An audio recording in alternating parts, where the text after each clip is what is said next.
El Silabario, un podcast cultural. Bienvenidos.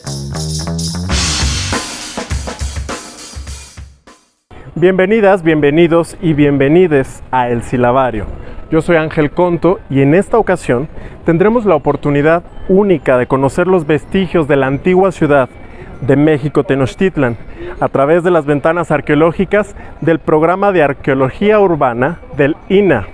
Nos encontramos en la calle de República de Guatemala, en el centro histórico de la Ciudad de México, y es a través de estas ventanas arqueológicas que tendremos la oportunidad de conocer el Hueyzompantli, el juego de pelota y el templo de Ejecatl Quetzalcóatl, resguardados hasta ahora bajo las piedras de esta Ciudad de México. Acompáñenos a conocer las ventanas arqueológicas. Ya nos encontramos al interior de este predio ubicado en la calle de República de Guatemala número 16 en el centro histórico de la Ciudad de México, y hoy tendremos la oportunidad de recorrer, de visitar, de sumergirnos en las entrañas de Tenochtitlan y conocer un poco más acerca de la historia de los antiguos mexicas. Es un gusto, un verdadero honor contar con la presencia del arqueólogo Raúl Barrera, quien es director del programa de arqueología urbana del Museo del Templo Mayor, del Instituto Nacional de Antropología e Historia. Arqueólogo Raúl Barrera, muchas gracias por esta entrevista, qué gusto tenerlo acá. Gracias, igualmente es un gusto que nos acompañen y pues bienvenidos. Pues vamos a conocer, ¿nos invita? Claro que sí, con todo gusto, vamos a acompáñenme a hacer el recorrido, aquí donde estamos llevando a cabo trabajos arqueológicos, ¿no? Entonces aquí estamos, podríamos decir que los primeros trabajos o los primeros sondeos los hicimos en el mes de diciembre del año 2009. Y ya propiamente el proyecto arqueológico se realizó en el año 2010, ¿no? Entonces venimos trabajando desde aquella época hasta el día de hoy, y lo que tenemos pues es en el costado, en esta parte podemos ver el costado norte del juego de pelota, del que se encontró durante las excavaciones, y posteriormente tenemos por acá este vestigio que pues creo que desde mi punto de vista es muy importante, porque se trata de los restos de una casa virreinal de los primeros años después de que cae Tenochtitlan, ¿no? Entonces esta casa, que perteneció a un señor que se llamó Juan Engel, él fue uno de los primeros fundidores de la Nueva España. Entonces su casa la construye con materiales de la demolición del mismo juego de pelota y del templo de Ejecatl, que ahorita vamos a ver, ¿no? De los hallazgos que se han realizado en este lugar. Entonces la casa está hecha con sillares, son piedras de tezontle que están muy bien trabajadas, pero son los mismos materiales que pertenecieron al juego de pelota y quizás también al templo de Ejecatl, dios del viento. Si me acompañas por acá, vamos a ver, claro que sí. en este extremo tenemos una alfarda, ¿no? Esta es mexica, es una alfarda con un remate en la parte superior. Se trata de un dado, o un cubo, es el remate de esta alfarda. Y a un costado se puede ver el desplante de los escalones. Ahí tenemos 3 escalones que apenas se alcanzan a configurar, que están adosados al muro colindante con el siguiente predio vecino, ¿no?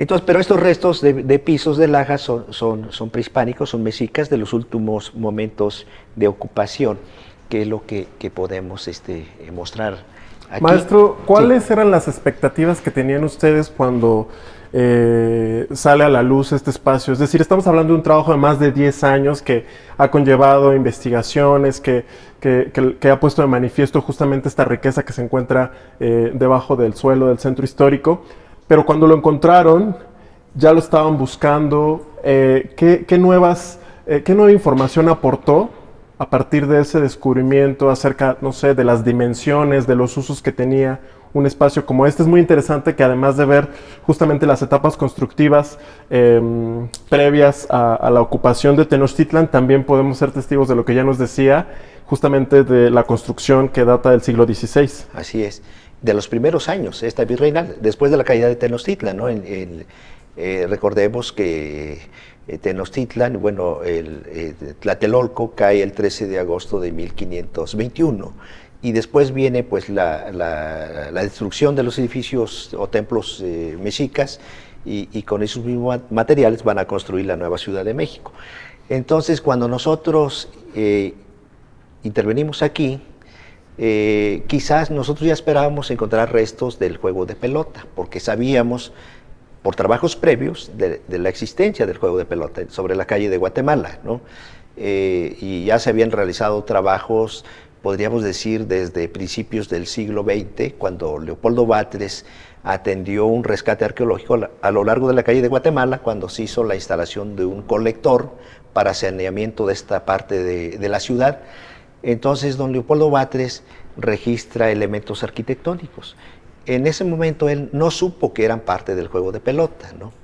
Pero después hubo otros trabajos, los trabajos de salvamento que llevó a cabo el arqueólogo Jordi Goussinier, que también encuentra parte del juego de pelota, encuentran ofrendas.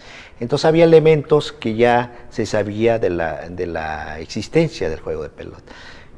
Cuando nosotros intervenimos en este predio, a petición de los propietarios de este predio, ellos hicieron su solicitud al INAH, y de esa manera sí se establecieron los acuerdos, los convenios, y nosotros planteamos un proyecto de salvamento arqueológico, ¿no? Entonces, en ese momento tuvimos la posibilidad de intervenir. Realmente nosotros desconocíamos qué podríamos encontrar, pero ya teníamos el antecedente del juego de pelota, y que eso fue lo que se encontró. Pero quisiera comentarte que lo primero que nosotros detectamos aquí fue el templo de Hécatl, del dios del viento, ¿verdad? Eso sí nos sorprendió, porque debajo de la Catedral Metropolitana existe un templo circular, y sabemos que estaba dedicado a Hécatl, ¿no? Pero desconocíamos de la presencia de este templo de Hécatl, que este es el más grande, podríamos decir el más importante. De los que se han encontrado en la zona, como el que está en Tlatelolco o en Pino Suárez, ¿no? Que también son templos dedicados a Hécatl. Sí, bueno, en Tlatelolco había 2 templos dedicados a Hécatl, en su recinto sagrado de Tlatelolco. Y en el caso de Tenochtitlan, dentro de su recinto sagrado, hoy sabemos que también había la existencia de 2 templos de Hécatl, ¿no? Este es el más grande, el que tenemos aquí, en este lugar, en este predio de la calle de Guatemala, y es el que menciona las fuentes históricas, que menciona Fray Juan de Torquemada, Sagún también hablan un poco sobre las funciones del dios del viento, y pues fue un hallazgo sumamente, pues muy emblemático lo que tenemos, y precisamente en esta... Esta es la maqueta del templo de Hécatl. Así es. Lo que tenemos en este lugar es la parte posterior del templo de Hécatl, dios del viento, ¿no? Entonces, lo que se puede ver en este espacio que aún estamos trabajando, en este lugar, es esta parte, esta sección. Esto es, podríamos decir, hasta este punto, es una pequeña sección del templo, del basamento del templo de Hécatl, lo que podemos mostrar acá. Ahí se ven los 2 cuerpos arquitectónicos, ¿no?, que están ligeramente inclinados, y se trata de un edificio mixto de forma rectangular, y su fachada principal es hacia el este, o sea, con vista hacia el templo mayor. De frente, mirando de frente al templo mayor. Podríamos decir que está... ¿alineado? De frente con el adoratorio de Tlaloc, dios de la lluvia, sobre el templo mayor. O sea, se están viendo estos dos edificios. Desde luego que el templo de Hécatl está con vista hacia el este, porque tiene relación con el mito de la creación del quinto sol en Teotihuacán, ¿no? Porque dice el mito que los dioses se arrojaron al fuego para crear los astros, el sol y la luna, ¿no? Entonces tienen relación con todas las construcciones del recinto sagrado tienen relación con sus mitos, ¿verdad? Entonces ese es el motivo por el que el templo de Hécatl está con vista hacia el este, hacia donde sale el sol, ¿verdad? Porque Hécatl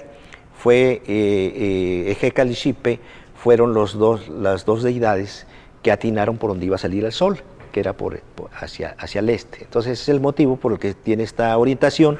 Entonces se trata de un basamento escalonado que es un edificio, los conocemos como mixtos porque tienen una planta rectangular, lo que es el basamento, pero presentan un adosamiento circular, que sería que lo podemos ver en el elemento arquitectónico, y en la parte superior presentaban el templo, que era redondo totalmente, y sabemos por documentos históricos que el techo era de paja, o sea, era un techo de paja, y el acceso con vista hacia el este presentaba en lo que sería la pared, el acceso, la representación de una serpiente, o sea, eran las fauces de la serpiente, muy similar a lo que aparece en Malinalco, en un templo de Jécal, en Malinalco, ¿no?, en la zona arqueológica. Entonces daba la impresión que los sacerdotes entraban hacia las fauces de la serpiente. Y el templo es como una alegoría a la serpiente, por eso es circular. Es totalmente circular, y esto vendría siendo el cuerpo de la serpiente enroscada, y quizás esto es el crótalo, o sea, la cola de la serpiente. Y bueno, es redondo porque también pues estos edificios dentro permitían la circulación del viento, no obstruían el viento, por eso también son circulares. Qué interesante. Raúl, pues aquí estamos viendo justamente esta estructura de la cual nos comentaba el arqueólogo Raúl Barrera, director del programa de arqueología urbana del INAH, y me gustaría preguntarle, Raúl, ¿cómo ha sido el proceso de salvamiento a lo largo de estos 10 años? Para quienes a lo mejor desconocen un poco acerca de cómo se abre una ventana arqueológica de este tipo, ¿qué ha pasado a lo largo de estos 10 años y por qué justo ahora en 2021 tenemos esta posibilidad por primera vez de conocer este espacio? Bueno, es un proceso largo, ¿no?, el que llevamos. Primero, pues es como te había comentado, es la solicitud, en este caso de los propietarios, para lo que ellos pretenden llevar a cabo, de una nueva obra, ¿no?, de construcción. Entonces, ellos hacen la solicitud ante el INAH, y como queda dentro del trabajo de nuestra área de estudio, del programa de arqueología urbana, porque nosotros dentro del programa de arqueología urbana tenemos un área de estudio, que es el espacio que comprendió el recinto sagrado de la ciudad de Tenochtitlan, ¿no? Ese es podríamos decir, nuestro universo de estudio. Entonces esta solicitud se canalizó con nosotros, fue necesario hacer una propuesta de investigación, o sea, un proyecto que es revisado y analizado por el Consejo de Arqueología, y una vez que este proyecto es aprobado, de esa manera nosotros estamos en posibilidades de poder intervenir. Entonces, pues hicimos los primeros sondeos, ¿no?, y fue en el año 2010 que detectamos los restos de este basamento, ¿no?, del templo de Jécal-Quetzalcóatl, y pues vimos la importancia de protegerlo, primero de investigarlo y protegerlo, y posteriormente hicimos una siguiente temporada, ¿no?, en el 2014. Aquí quisiera comentar que pues han colaborado varios especialistas, arqueólogos. En la primera temporada estuvo como jefe de campo el arqueólogo Iván Urdapilleta Camal. Él fue el jefe de campo de los trabajos de excavación, esto en el año 2010. En el 2014 hicimos otra segunda temporada de trabajos, y ya en esta ocasión estuvo Lorena Vázquez Ballín como jefa de campo, que fue cuando se detecta el costado norte del juego de pelota. La arqueóloga Ingrid Trejo también estuvo como jefa de campo, haciendo ya trabajos de supervisión cuando ya se iba a llevar a cabo esta construcción de esta nueva obra. Quisiera comentar que nosotros, para nosotros era importante la protección de los vestigios arqueológicos. Entonces, trabajamos muy en coordinación con los ingenieros, ¿no? Con los responsables del proyecto de obra, porque aquí, como nos damos cuenta, ya existe un edificio moderno que está en construcción y entonces se tuvo que definir todo el espacio, ¿no? Por ejemplo, aquí la cimentación es perimetral, son grandes muros, ¿no? A manera de muro Milán, son muros muy consistentes que son el soporte, es el cimiento de este nuevo edificio moderno, que es de vigas de metal. Entonces el edificio podríamos decir que está flotando. Entonces primero había que definir las características de cimentación del nuevo edificio, pero teniendo como eje los vestigios arqueológicos. Lo que había que proteger son los vestigios arqueológicos y encontrar una solución para llevar a cabo su nuevo edificio, ¿no? Entonces se logró, los vestigios aquí están protegidos, están conservados, y la idea es que este espacio en un momento, en un futuro próximo, se pueda abrir al público para que ya puedan visitarlo, conocerlo, que esa es la intención. Desde luego que todo esto, sí quisiera decirlo, que es un proceso de negociación, de conciliación entre propietarios, ingenieros. Nosotros nos apoyamos mucho en los estructuristas, porque también hay que tener la seguridad de que estos edificios modernos estén bien hechos, ¿no? Que se puedan preservar estructuralmente, pero que además los vestigios se puedan proteger, ¿no? Entonces, pues podríamos decir que se trata de un trabajo interdisciplinario. Por un lado estamos nosotros como arqueólogos, los restauradores, ¿no? Que han participado también, arquitectos, ingenieros, con ese mismo fin, y desde luego los propietarios, que también hemos tenido el apoyo por parte de ellos para llevar a cabo nuestro trabajo, ¿no? Pues hoy tenemos una oportunidad única de conocer este espacio que alberga el templo de Hécatl y el juego de pelota, y que todavía pasará tiempo para que se pueda abrir al público. Entonces, pues agradecemos mucho esta oportunidad, y me gustaría que nos siguiera mostrando el espacio. ¿Qué es lo que estamos viendo aquí? ¿Qué son estas piedras que están de este lado y si forman parte de la estructura? Sí. ¿Qué nos puede contar al respecto? Bueno, aquí lo que tenemos son restos de niveles de pisos, de plaza, ¿no?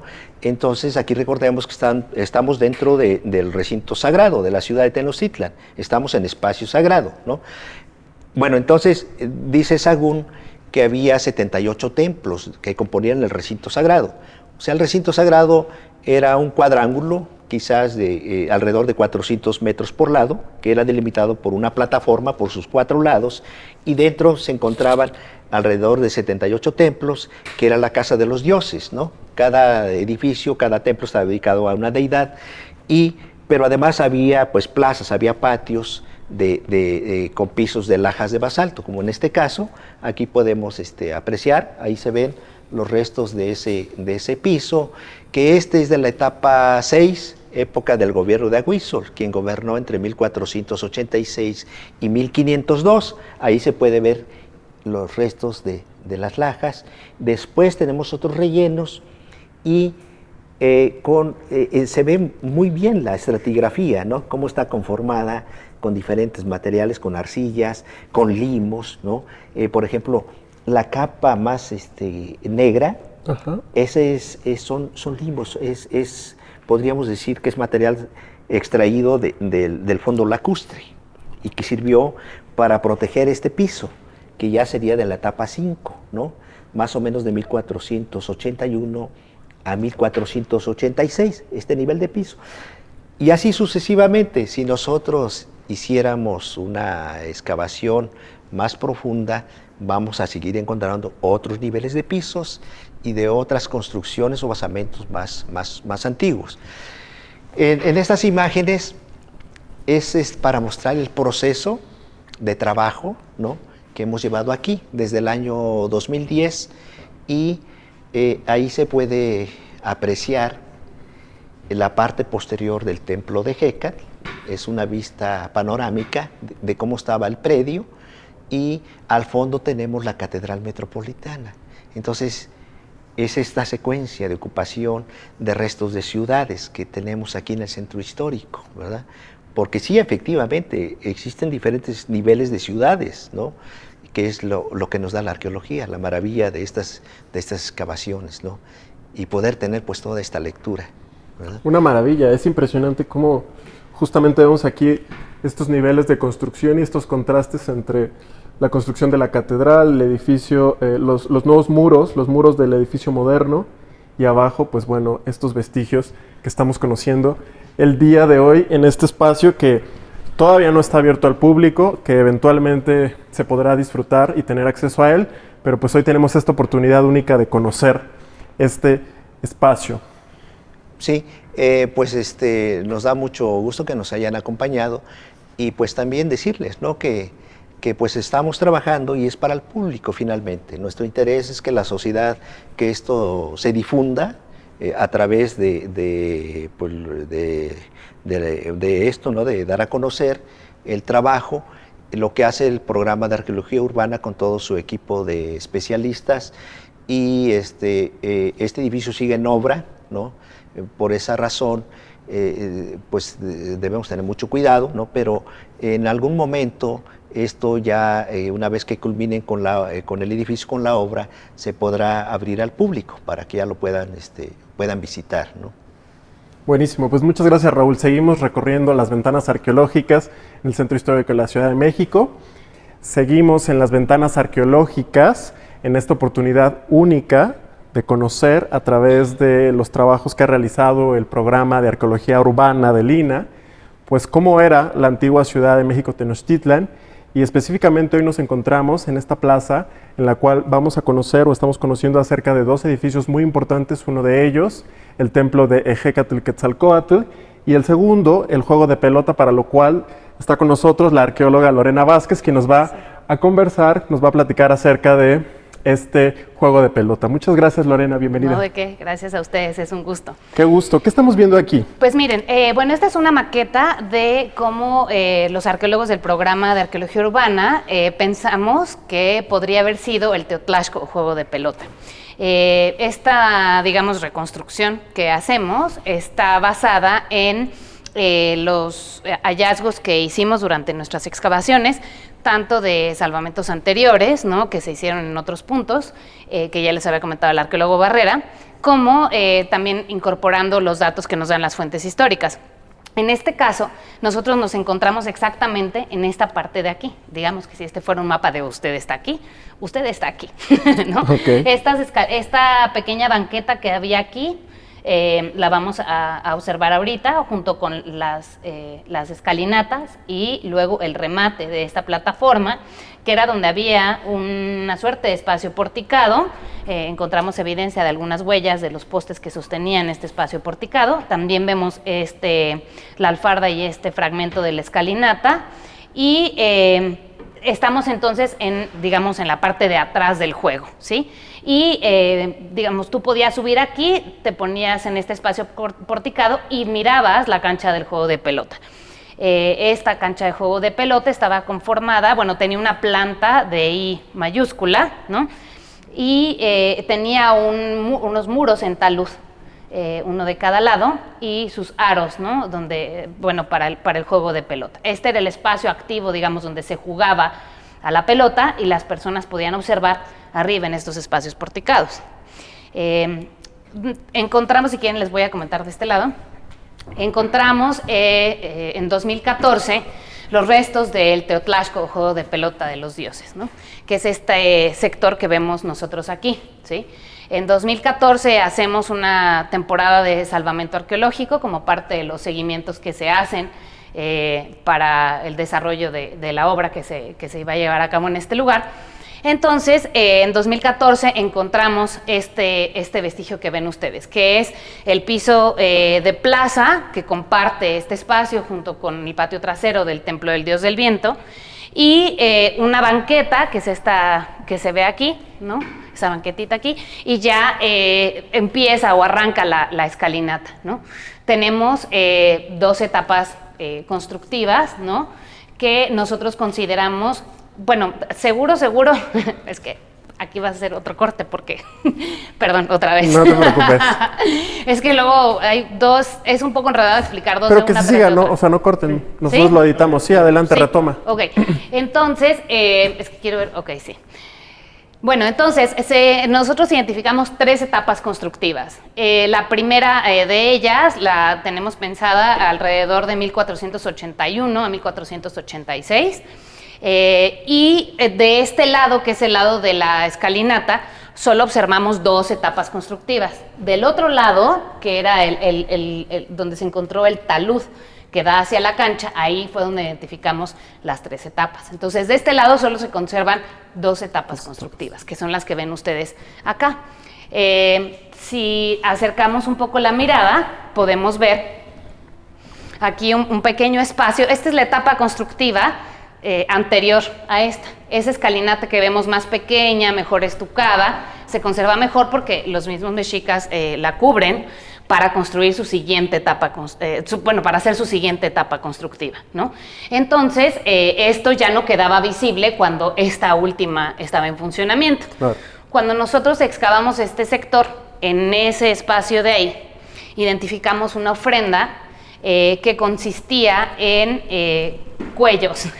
Eran vértebras, lo que nosotros encontramos, grupos vertebrales. Solo cuellos. Sí, bueno, una parte era solo cuellos, dispuestos en un depósito más o menos circular, más de 30 grupos vertebrales, que como los encontramos no solo articulados, sino con fragmentos del hioides, sabemos que fueron depositados con tejido. Es decir, cuando ellos los depositan, no son vértebras, son cuellos.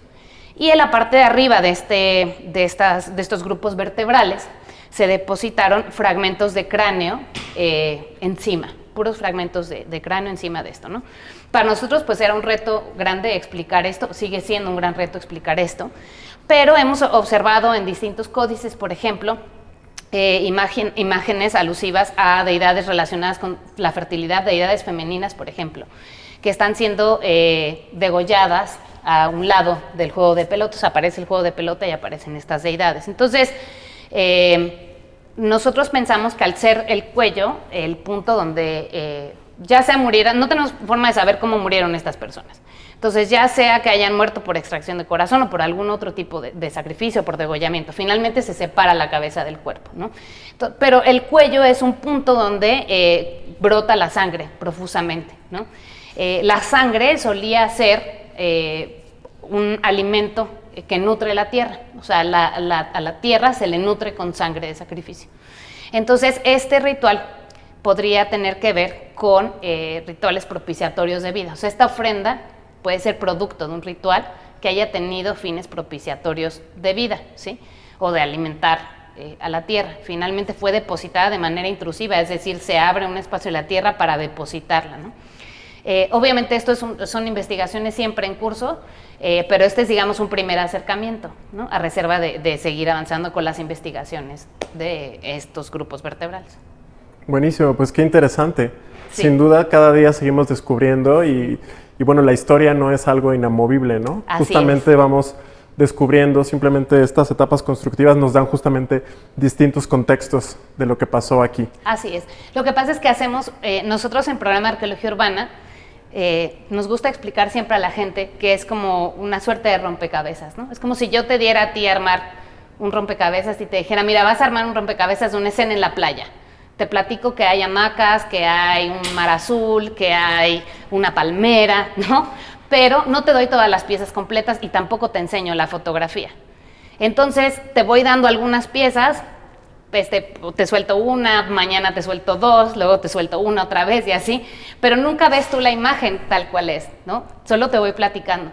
Entonces, cada una de estos pequeños espacios que nosotros vamos descubriendo son partes de ese rompecabezas. Entonces, de pronto tú piensas que esta azul va con este, pero después aparece otra pieza y dices, no, bueno, este es de otro lado, ¿no? Pero así es como los arqueólogos que trabajamos aquí en el Templo Mayor vamos armando el rompecabezas del recinto sagrado de Tenochtitlan.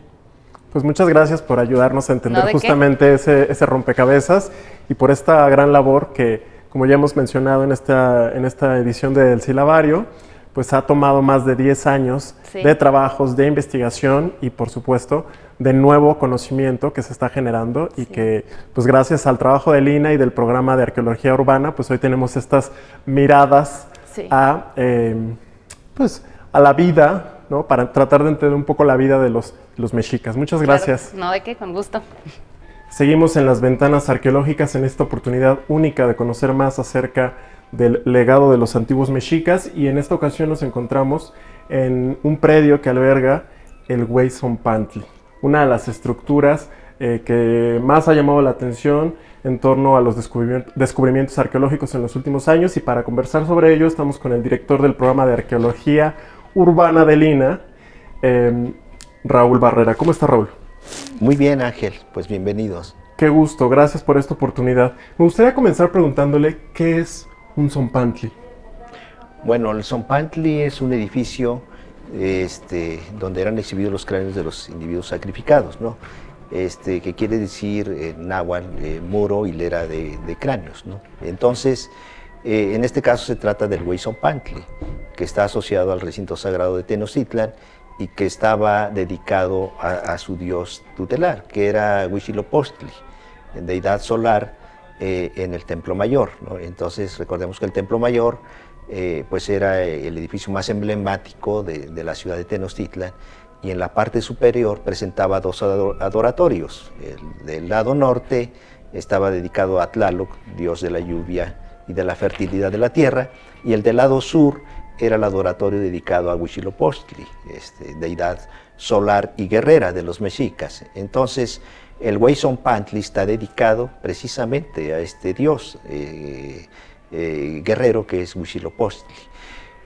El Zompantli pues era un edificio, una plataforma que constaba de una empalizada, ¿no? Se trataba de una plataforma de muy poca altura, quizás de 2 cuerpos arquitectónicos, y tenía en su parte superior pues toda una serie de postes de maderas, ¿no? Desconocemos la altura que tenían estas maderas, pero quizás eran entre los 4 y 5 metros de altura, y toda esta serie de hileras de postes pues presentaban, les hacían ciertos orificios por donde colocaban unos travesaños, o sea, otras maderas a manera de palos, ¿no? Travesaños con los conjuntos de cráneos que se les hacían orificios en los tempoparietales, y estos conjuntos de cráneos eran exhibidos, ¿no? en esta empalizada y con vista hacia su dios, que era Huitzilopochtli. Entonces, pues esto es el Zompantli, es una tradición mesoamericana, no es exclusiva de los mexicas, ¿no? Esto lo vamos a encontrar en todas las sociedades prehispánicas, en las ciudades, en los pueblos más importantes tenían su propio Zompantli, ¿no? Así los encontramos en regiones como es aquí en el centro de México, en Tlatelolco, en Tenochtitlan, en otras regiones como es Tula, en la zona maya, en Oaxaca también se han encontrado evidencias de Zompantlis, en Tlaxcala, ¿no? Precisamente actualmente se está trabajando otro Zompantli en un sitio que se conoce como Tecuaque, ¿no? Ahí también existe un Zompantli. Entonces, pues es una tradición mesoamericana. Asociados al recinto sagrado, sabemos por fuentes históricas que había 7 Zompantlis. Este es el primero que se está detectando aquí en este predio. Y aquí nosotros intervenimos a partir del año 2015, cuando se lleva a cabo la primera temporada del proyecto de salvamento arqueológico, ¿no? Y nuevamente, bueno, intervenimos a petición de los propietarios de este edificio histórico, porque tenían la intención de rescatarlo, este edificio histórico, y para ello, para que ellos puedan llevar a cabo su proyecto de remodelación o de rehabilitación de este edificio, requerían la autorización del área de arqueología para poder continuar con sus trabajos. De esa manera es como nosotros llegamos, ¿no? a raíz de esta solicitud, y se hace un proyecto para poder intervenir en este mismo espacio. Desde luego que nosotros ya teníamos cierto conocimiento que podríamos encontrarnos con el Huizompantli. ¿Y cómo cambió ese conocimiento que se tenía a partir de las fuentes históricas, de los códices, con lo que encontraron? Bueno, nosotros a partir de que teníamos conocimiento a partir de las fuentes históricas, pero físicamente no conocíamos el Tzompantli.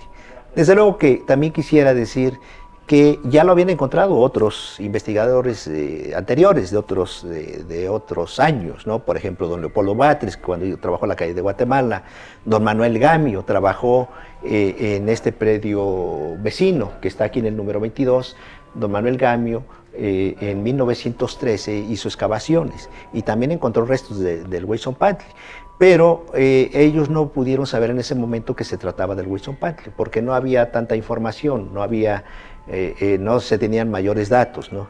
Entonces, sino que fue a partir de la intervención que hicimos en el año 2015, ¿no? Con todo el equipo de arqueólogos, de la arqueóloga Lorena Vázquez Ballín como jefa de campo, los compañeros antropólogos físicos también, Rodrigo Bolaños Martínez, y otros compañeros antropólogos físicos que han participado.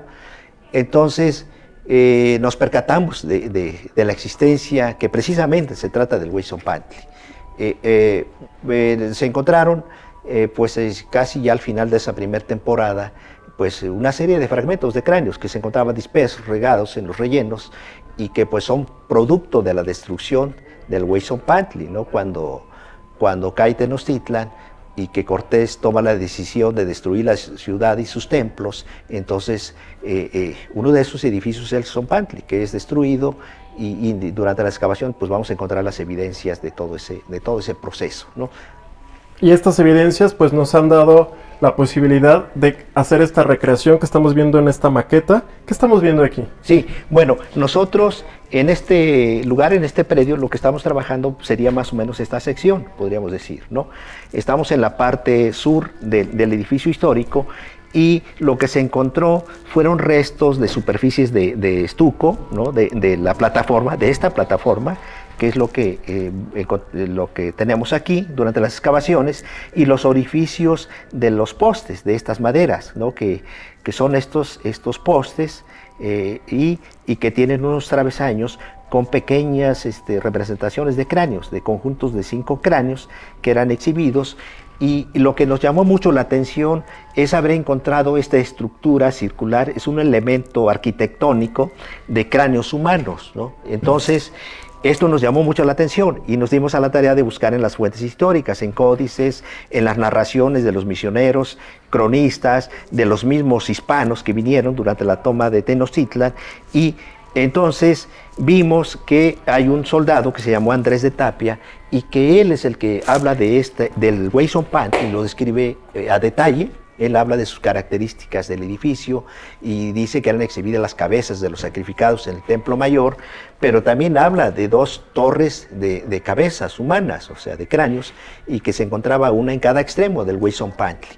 Entonces, esta es una de las torres que se encontró durante las excavaciones. Desde luego que no la estamos viendo completa porque fue destruida, pero estamos corroborando la existencia del Huizompantli, pero también de estas torres de cráneos humanos, ¿no?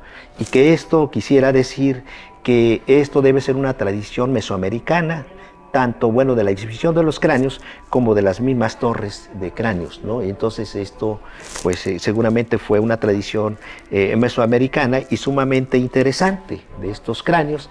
Aquí quisiera nada más aclarar que el Tzompantli pues es un lugar muy especial, es un lugar sagrado, de profunda sacralidad, en la que pues que ya nosotros sabemos por todo lo que se ha investigado, y que todo esto tiene un simbolismo pues muy profundo en lo que representa estos cráneos, y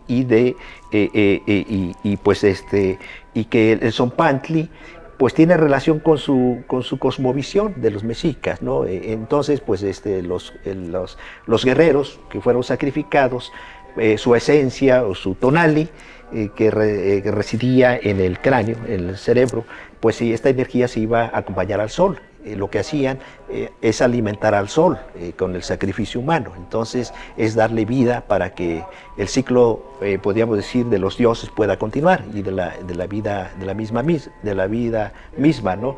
Entonces el Tzompantli pues es un generador de vida, se está renovando, está generando vida, la vida humana, se están generando nuevamente guerreros, ¿verdad? Seres humanos, y pues ese es el concepto, podríamos decir en general, de lo que es el Huey Tzompantli. Es un lugar para generar vida, eso es, ¿no? Entonces por eso es que es un lugar pues sumamente sagrado, y todos estos seres humanos pues fueron deificados, conocemos una pequeña sección, nos hace falta conocer el resto del edificio, pero estos restos arqueológicos nos permiten hacer una reconstrucción. Desde luego que esto es hipotético, ¿no? Porque esto se va a seguir corroborando, se va a enriquecer con los nuevos hallazgos que se realicen en el futuro. Pero hoy podemos decir que tenemos una reconstrucción o una propuesta de lo que fue el Huey Tzompantli.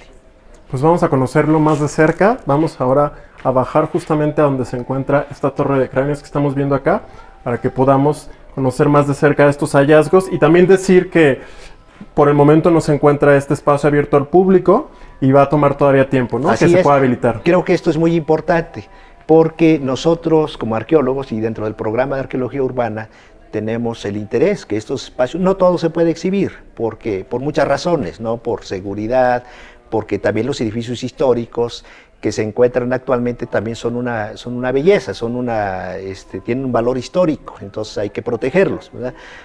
Y pues todo esto nos lleva tiempo, ¿no? Vamos trabajando de la mano con la rehabilitación de los edificios históricos.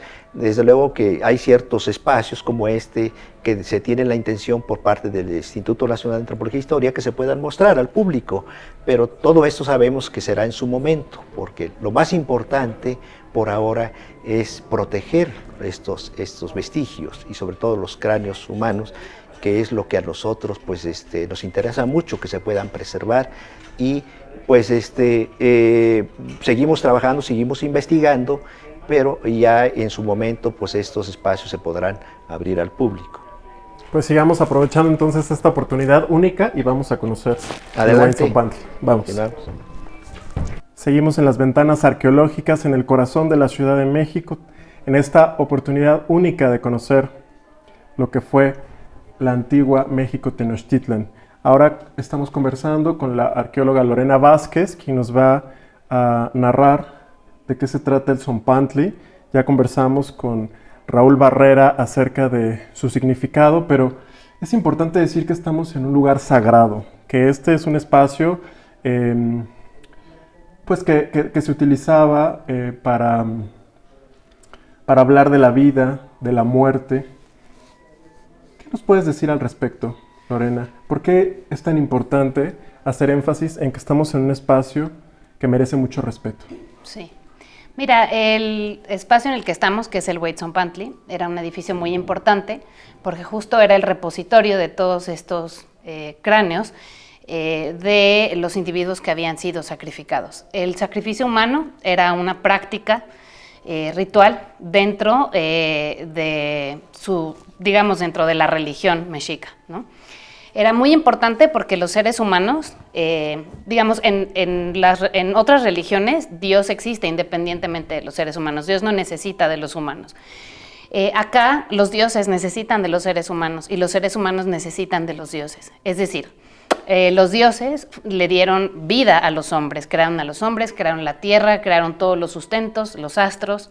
Entonces los seres humanos tienen esa deuda con los dioses.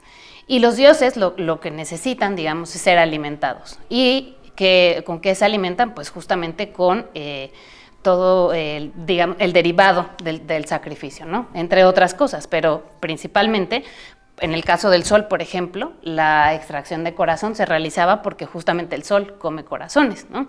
De eso se alimenta. A lo mejor para nuestra mente moderna es complicado entender esto, entender cómo esto puede ser algo sagrado, entender cómo esto puede tener sentido, pero pensemos que en ese tiempo la explicación de los fenómenos naturales, la explicación de la vida misma, la daba la religión, ¿no? Hoy nosotros tenemos la ciencia para explicar la realidad, ¿no? Para explicar el mundo. En ese momento, estos fenómenos se explicaban a partir de la religión. Es como si yo hoy te dijera, no, pues el ciclo del agua no existe, ¿no? Tú me dirías, no, bueno, eso es una aberración, por supuesto que existe, como no existe. Para estas personas, ¿no? Es como si yo les dijera que es un mito en el que, el mito o la historia que se narra a través de la cual el sol nace, ¿no? Si yo les dijera que no es cierto, ellos pues les parecería igualmente una aberración. Entonces, si yo entiendo de esta manera la realidad, es perfectamente comprensible que lleve a cabo estas prácticas. Es decir, si yo quiero que la vida se mantenga, que la vida en la Tierra se mantenga, que el sol siga saliendo, lo tengo que alimentar, porque si el sol no es alimentado, el sol se muere. Y si el sol se muere, pues nos morimos todos, ¿no? O sea, es una lógica impecable, ¿no? Entonces, el sol come corazones. Lo primero que hace el sol cuando nace, ¿no? Es alimentarse justo del corazón de sus hermanos a los que derrota, ¿no? Entonces, los mexicas por eso alimentaban con corazones al sol, porque lo que ellos buscaban era justo preservar la vida, era que el sol siguiera saliendo y que siguiéramos teniendo todos los mantenimientos para que sigamos vivos todos. Por eso era, digamos, tan importante esta práctica sacrificial en concreto, ¿no? Este Tzompantli en el que estamos era el Tzompantli dedicado a Huitzilopochtli, esta deidad de la que hablamos, y todos estos individuos, según lo que narran las fuentes históricas, habían sido sacrificados en honor a esta deidad. Entonces aquí tenemos como ese resumen o esa representación. Por otro lado, los huesos eran considerados en época prehispánica como una suerte de semillas, ¿sí? Estos huesos tienen una capacidad digamos, de crear vida, de dar vida. ¿Qué vida? Pues nuevos seres humanos, ¿no? Así como pues tú siembras granos de maíz y crece el maíz, ¿no? Estas semillas, estos huesos son semillas, ¿sí? Por esa razón es que eran depositados en este lugar, ¿no? Nosotros pensamos como si se estuviese buscando justamente propiciar más seres humanos para que siga existiendo esta misma práctica que a la vez permite la vida. ¿Por qué pensaban de esta manera? Por ejemplo, en el mito donde se narra cómo pues fueron creados los seres humanos, ¿no? En una era anterior habían sido destruidos los seres humanos. Para hacer los seres humanos de la nueva era, Quetzalcóatl desciende al inframundo, donde está Mictlantecutli, resguardando los cráneos, los huesos, o sea, todo en el Mictlán. Él es quien tiene la posesión de todos estos elementos, ¿no? Los huesos, los cráneos, etc. Y Quetzalcóatl desciende al inframundo buscando que Mictlantecutli le dé huesos para crear a los nuevos seres humanos. Pero Mictlantecutli no quiere porque dice que son suyos, ¿no? Un poco se resiste, finalmente cede, pero después se arrepiente y en el camino de ascenso de Quetzalcóatl del inframundo hacia la tierra, pues va tropezando. Mictlantecutli le manda varias interrupciones, ¿no? Finalmente llega a la tierra y en Tlalticpac hace el sacrificio, el autosacrificio de su pene, y con esa sangre de su pene la riega sobre estos fragmentos de cráneos finalmente al llegar a Tlalticpac, con un autosacrificio de la sangre de su pene, él riega esta sangre sobre los fragmentos de huesos y a partir de esto es que crea a nuevos seres humanos. Ahí vemos cómo, o sea, realmente los dioses tienen la capacidad de generar nueva vida a partir de fragmentos de huesos. Esa era la forma en la que ellos lo veían, ¿no? ¿En qué momento de las excavaciones estamos de este Tzompantli? ¿Cuáles son esos hallazgos que dan cuenta de estas etapas constructivas? ¿Qué es lo que estamos viendo acá? ¿Son solo cráneos? ¿Cómo están unidos? Okay. ¿Qué es lo que se ha encontrado? Lo que vemos acá son las distintas etapas constructivas de un elemento arquitectónico del Tzompantli. El Tzompantli, como ya les había explicado un poco el arqueólogo Barrera, era un edificio que estaba conformado por plataformas sobrepuestas, bajas, que realmente lo importante es lo que está encima de la plataforma. Entonces, arriba hay un sistema de postes y travesaños y dos torres, una de cada lado. Estas torres hechas únicamente de cráneos o principalmente de cráneos, con argamasa, una mezcla, ¿sí? Esta mezcla está compuesta principalmente de cal, arcilla, arena, agua, ¿sí? Y con esto se lograba aglutinar. La torre tiene distintas etapas constructivas, como los elementos arquitectónicos de otros edificios. Cuando un edificio crece, crecen sus componentes. Entonces, lo que vemos aquí nosotros son distintas etapas constructivas de la torre y la plataforma. Acá tenemos una primera etapa constructiva de la torre, donde, si ustedes se fijan, estos cráneos hacia la fachada o la la cara exterior de la torre, los cráneos todos miran hacia afuera. Y los de la cara interior, los cráneos todos miran hacia adentro. No así los cráneos que están, digamos, en el relleno, ¿no? Estos cráneos que conforman el núcleo de esta torre están mirando o colocados de manera indistinta hacia diferentes puntos. Se usa esa torre un tiempo, después se hace crecer con más cráneos, que es la siguiente etapa constructiva que vemos aquí, y la fachada, que está acá, y así va creciendo sucesivamente. Esta torre tiene su desplante más abajo, no lo podemos ver ahorita, ¿sí? Va pasando el tiempo y se queda envuelta, digamos, por las siguientes etapas constructivas de la plataforma. De tal suerte que en la última plataforma, que es esta que tenemos acá, pues ya las etapas constructivas de torre anteriores pues ya quedan sepultadas hacia abajo. Esta plataforma tenía su propia torre. Esa plataforma tenía su propia torre que sale de ahí, digamos.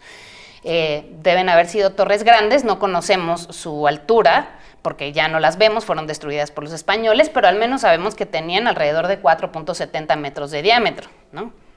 Eso es algo importante, un dato importante, ¿no? Y deben haber tenido por lo menos pues unos 60 de altura, o sea, al menos tanto más que las etapas constructivas anteriores, aunque muy probablemente tenían bastante más que eso, ¿no? No tenemos la evidencia de cuánto, pero debe de haber sido más que eso.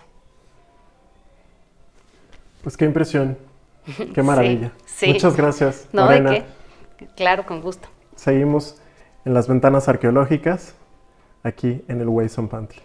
Seguimos en el Weyson-Pantli, aquí en el corazón del Centro Histórico de la Ciudad de México, y ahora vamos a conversar con el antropólogo Jorge Gómez Valdés. Muchas gracias, Jorge, por acompañarnos. Me gustaría preguntarte, ¿cuál es la relación entre la cosmovisión de los mexicas y lo que pasó con los cuerpos y que pertenecían a los cráneos que estamos viendo en este Weyson-Pantli? Pues excelente pregunta, ¿eh? Mira, para poder responder a una pregunta de esa complejidad, nosotros tenemos que abordar el problema primero desde una perspectiva en la cual la información de distintas fuentes sea conjuntada. Por ejemplo, las fuentes escritas, etnohistóricas, la información que la arqueología misma nos da con los vestigios, y desde luego en esta que es una oportunidad única a partir del estudio del cuerpo, ¿sí? Y de los sujetos. Entonces, conjuntando esa información, nosotros creemos que esa pregunta puede ser abordada de una manera, ¿cómo decir?, más amplia, más completa, suficiente incluso. ¿Por qué? Porque nosotros podemos ver que en el tratamiento que hubo después de la muerte de estos sujetos, hay una estrecha relación con la manera en la que se concebía el mundo, es decir, con la cosmovisión, un sistema filosófico muy complejo, en el cual podemos apreciar algunos elementos, por mencionar, por ejemplo, la continuidad que hay entre la vida y la muerte, ¿sí? La visión de continuidad entre vida y muerte. También, desde luego, la relación recíproca que había entre las personas y las deidades, digamos, o los elementos anímicos que puede haber en la misma naturaleza y su correspondencia que hay en el cuerpo. Lo vemos, por ejemplo, en analogías como el aire o el agua con respecto al cuerpo. En la naturaleza hay correspondencias analógicas en el cuerpo. Y por último, te decía, la reciprocidad de los dioses con las personas, digamos, la dualidad entre la vida y la muerte, o la relación dinámica entre vida y muerte, y esa correspondencia de la naturaleza en el cuerpo. Esos elementos de la cosmovisión, en este caso mesoamericana, casi que en toda la cosmovisión mesoamericana los vemos, lo podemos apreciar en el tratamiento que hubo en el cuerpo de estos individuos. O sea, lo que vemos es que está habiendo un procesamiento corporal después de la muerte, en el cual estos conceptos están claramente plasmados. O sea, vemos cómo están manejando las, digamos, energías anímicas del cuerpo en un tratamiento que nosotros llamamos tratamiento corporal póstumo. Entonces, al mismo tiempo, nosotros podemos estudiar con esta evidencia, igual uniendo información arqueológica y bioantropológica, no solo cómo fallecieron estos individuos, sino cómo vivieron.